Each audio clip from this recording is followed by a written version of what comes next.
नमस्कार बच्चों। आज हम सब कक्षा 7 की हिंदी भाषा सेतु के पाठ 8 क्या निराश हुआ जाए इसके अभ्यास कार्य का जो भाषा बोधन है उसको कवर करेंगे। चूंकि पिछली वीडियो में वह रह गया था। अभ्यास कार्य या पाठ को आपको पढ़ना है तो प्लीज़ आप चैनल पर रिविजिट कीजिए। इस वीडियो में हम भाषा बोधन कवर करेंगे। भाषा बोधन का अर्थ होता है भाषा की समझ यानी भाषा का ज्ञान। इसका पहला प्रश्न है, निम्नलिखित शब्दों का संधि विच्छेद कीजिए। जो शब्द आपको यहाँ दिए गए हैं जैसे प्रत्यारोप, आध्यात्मिकता, भ्रष्टाचार, दोषोद्घाटन, दुर्बोध, आशातिरेक, विचारोत्तेजक और चित्ताकर्षक, तो इनका आपको संधि विच्छेद करना है। ये संधि है, इसका विच्छेद करके लिखना है। इनका संधि विच्छेद कुछ इस प्रकार है, जैसे प्रत्यारोप का प्रत्य प्लस आरोप, आध्यात्मिकता का आध्यात्म प्लस इकता, भ्रष्टाचार का भ्रष्ट प्लस आचार, दोषोद्घाटन का दोष प्लस उद्घाटन, दुर्बोध का दुह प्लस बोध, आशातिरेक का आशा प्लस अतिरेक, विचारोत्तेजक का विचार प्लस उत्तेजक, चित्ताकर्षक का चित्त प्लस आकर्षक। ठीक है। दूसरा प्रश्न है, इस पाठ से इक तथा ईय प्रत्यय वाले शब्द चुनकर लिखिए। यानी पाठ में जो इक प्रत्यय वाले शब्द आए हैं और जो ईय प्रत्यय वाले शब्द आए हैं इनको चुन करके लिखना है। उत्तर, इक प्रत्यय वाले शब्द जैसे सामाजिक, भौतिक, आंतरिक, स्वाभाविक। ईय प्रत्यय वाले शब्द जैसे यूरोपीय, भारतीय। अगला प्रश्न है, तीसरा प्रश्न है, जिन वाक्यों से किसी काम के न होने का पता चले उन्हें निषेधवाचक वाक्य कहते हैं। यानी जिनसे काम के न होने का पता चलता है उसे निषेधवाचक वाक्य कहते हैं। जैसे यह वह भारतवर्ष नहीं है जिसका सपना तिलक और गांधी ने देखा था। निम्नलिखित वाक्यों को निषेधवाचक वाक्यों में बदलिए। जो वाक्य आपको यहाँ दिए गए हैं इनको निषेधवाचक वाक्यों में बदलना है। पहला है, देश में ईमानदार आदमी ही रह गए हैं। तो इसका वाक्य जो होगा निषेधवाचक वाक्य होगा वह यह होगा कि देश में ईमानदार आदमी ही नहीं रह गए हैं। इसी प्रकार ख है, जो कुछ करेगा लोग उसे दोष देंगे। ग है, भ्रष्टाचार को देखकर हताश हो जाना ठीक है। घ है, भारतवर्ष ने भौतिक वस्तुओं के संग्रह को बहुत अधिक महत्व दिया है। ङ है, व्यक्ति चित्त सब समय आदर्शों द्वारा चालित होता है। तो इन वाक्यों का निषेधवाचक वाक्य बनाना है। ठीक है। तीसरे प्रश्न का उत्तर इस प्रकार है, क, देश में ईमानदार आदमी ही नहीं रह गए हैं। ख, जो कुछ नहीं करेगा लोग उसे दोष नहीं देंगे। ग है, भ्रष्टाचार को देखकर हताश हो जाना ठीक नहीं है। घ है, भारतवर्ष ने भौतिक वस्तुओं के संग्रह को बहुत अधिक महत्व नहीं दिया है। ङ है, व्यक्ति चित्त सब समय आदर्शों द्वारा चालित नहीं होता है। तो इस प्रकार के जो वाक्य होते हैं उन्हें निषेधवाचक वाक्य कहते हैं। यहाँ उत्तर दिया गया है।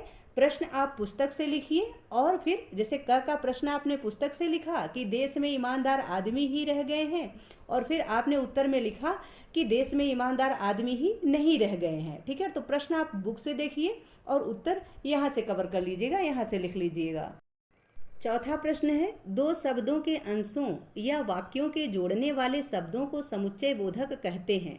यानी ऐसे शब्द जो दो शब्दों के अंशों को या दो वाक्यों के अंशों को जोड़ते हैं उन्हें समुच्चय बोधक शब्द कहते हैं। समुच्चय बोधक शब्द निम्न रूप से जोड़ने का कार्य करते हैं। यानी निम्नलिखित प्रकार से जोड़ने का कार्य करते हैं। जैसे क है, दो समान शब्दों और वाक्यों को जोड़ना। यदि दो समान शब्दों को या वाक्यों को जोड़ना हो तो वहाँ और, तथा, एवं का प्रयोग करते हैं। जैसे राम कक्षा 7 का विद्यार्थी है और वह दिल्ली में रहता है, तथा उसके माता पिता भी उसके साथ रहते हैं, एवं उसका एक छोटा भाई भी है। इस प्रकार से वाक्यों को जोड़ा जा सकता है। ठीक है। दूसरा है विभाजन करना, यानी बंटवारा करना, अलग करना। यदि अलग अलग करना हो तो वहाँ या अथवा का प्रयोग होता है। जैसे प्रश्न 1 कीजिए या प्रश्न 2 कीजिए, प्रश्न 1 कीजिए अथवा प्रश्न 2 कीजिए। ठीक है। इस प्रकार के ऑप्शन जहाँ आते हैं वहाँ या अथवा का प्रयोग होता है। ग है, विरोध प्रकट करना। यदि हमें किसी का विरोध करना है, किसी को रोकना है तो वहाँ पे परंतु, किंतु, मगर, बल्कि इन शब्दों का प्रयोग होता है। जैसे रमेश चोरी करने जा रहा था परंतु मैंने उसे मना कर दिया। रमेश उस बच्चे को डांट रहा था किंतु मेरे मना करने पर मान गया। ठीक है। या मैंने उसको मना किया। इस प्रकार से जब आप वाक्य करते हैं, विरोध प्रकट करने के लिए वाक्य बनाते हैं, तो वहाँ परंतु, किंतु, मगर, बल्कि इन शब्दों का प्रयोग होता है। आगे है परिमाण प्रकट करना। जब परिमाण प्रकट करना होता है तो वहाँ पे इसलिए, अन्यथा, फलतः, परिणाम स्वरूप आदि शब्दों का प्रयोग होता है। ठीक है। ङ है प्रधान और आश्रित वाक्यों को जोड़ना, यानी मुख्य और आश्रित वाक्यों को जब जोड़ना होता है तो वहाँ पे यदि या तो का प्रयोग होता है। ठीक है। शर्त या संकेत प्रकट करना। जब शर्त या संकेत प्रकट करना होता है तो वहाँ यद्यपि, तथापि, यद्यपि, फिर भी, इन जैसे शब्दों का प्रयोग किया जाता है। 6 है मुख्य वाक्यांश का अर्थ स्पष्ट करना। जब मुख्य वाक्यांश का अर्थ स्पष्ट करना होता है तब वहाँ अर्थात यानी मानो का प्रयोग होता है। जैसे अभी हम आपके पाठ को, जो कविता है हमें न बांधो प्राचीरों से, जब हम इसको पढ़ते हैं तो इसका अर्थ जब हमें बताना पड़ता है कि हमें न बांधो प्राचीरों से, इसका क्या अर्थ है, तो इसका अर्थ यह है कि हमें बंधनों में बांध कर मत रखो, हमें इन पिंजड़ों के बंधनों में बांध कर मत रखो। अर्थात पक्षी चाहता है कि आप उसे पिंजड़े में बांध करके मत रखिए, दीवालों में बांध करके, कैद करके मत रखिए। तो जब अर्थात का प्रयोग होता है, यानी का प्रयोग होता है, मानो का प्रयोग होता है, तो यह मुख्य वाक्यांश का अर्थ स्पष्ट करने के लिए प्रयोग किया जाता है।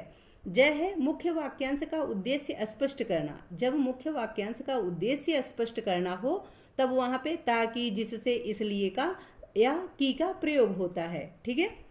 उचित समुच्चय बोधक शब्दों से वाक्यों को जोड़कर एक वाक्य बनाइए। इन शब्दों के सूक्ष्म भेद को लक्षित करते हुए अपने वाक्यों में प्रयोग कीजिए। तो जो वाक्य यहाँ दिए गए हैं, इनको जोड़ने के लिए आपको कहा गया है कि इनको समुच्चय बोधक शब्दों से जोड़ करके नए वाक्य बनाइए। ठीक है। जैसे आदित्य पढ़ रहा है, आदित्य की परीक्षाएं निकट हैं। ख है सोहेल नोएडा में रहता है, सोहेल बस से दिल्ली आता है।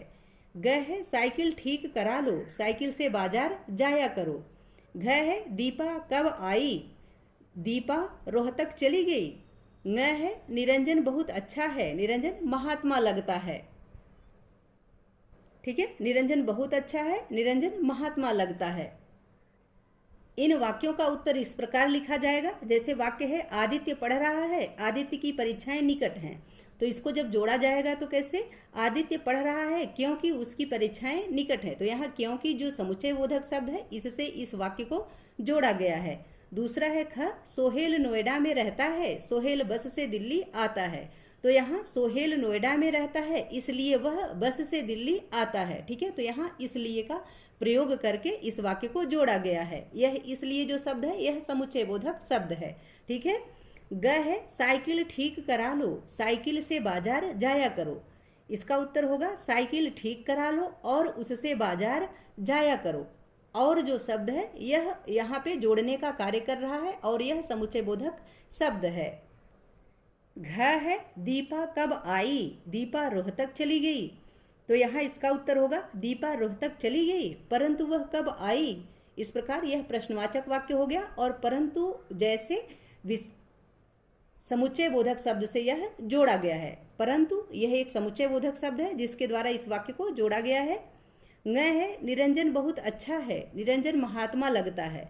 तो निरंजन इतना अच्छा है कि वह महात्मा लगता है। यहाँ की जो शब्द है यह समुच्चय बोधक शब्द है, इसके द्वारा इस वाक्य को जोड़ा गया है। ठीक है। आशा है कि इस पाठ का भाषा बोधन आप सबको बहुत अच्छे से समझ में आ गया होगा। यदि पाठ से संबंधित या वीडियो से संबंधित आपका कोई सुझाव हो या आपकी कोई क्वेरी हो, प्लीज़ कमेंट बॉक्स में अवश्य लिखिएगा। यहाँ जो ज्ञान विस्तार दिया गया है इसको आपको करना है, तो इसको विद्यार्थी स्वयं करें। वीडियो पसंद आए तो इसको लाइक करें, शेयर करें। चैनल पर नए हैं तो प्लीज़ इसे सब्सक्राइब अवश्य करें। बहुत बहुत धन्यवाद।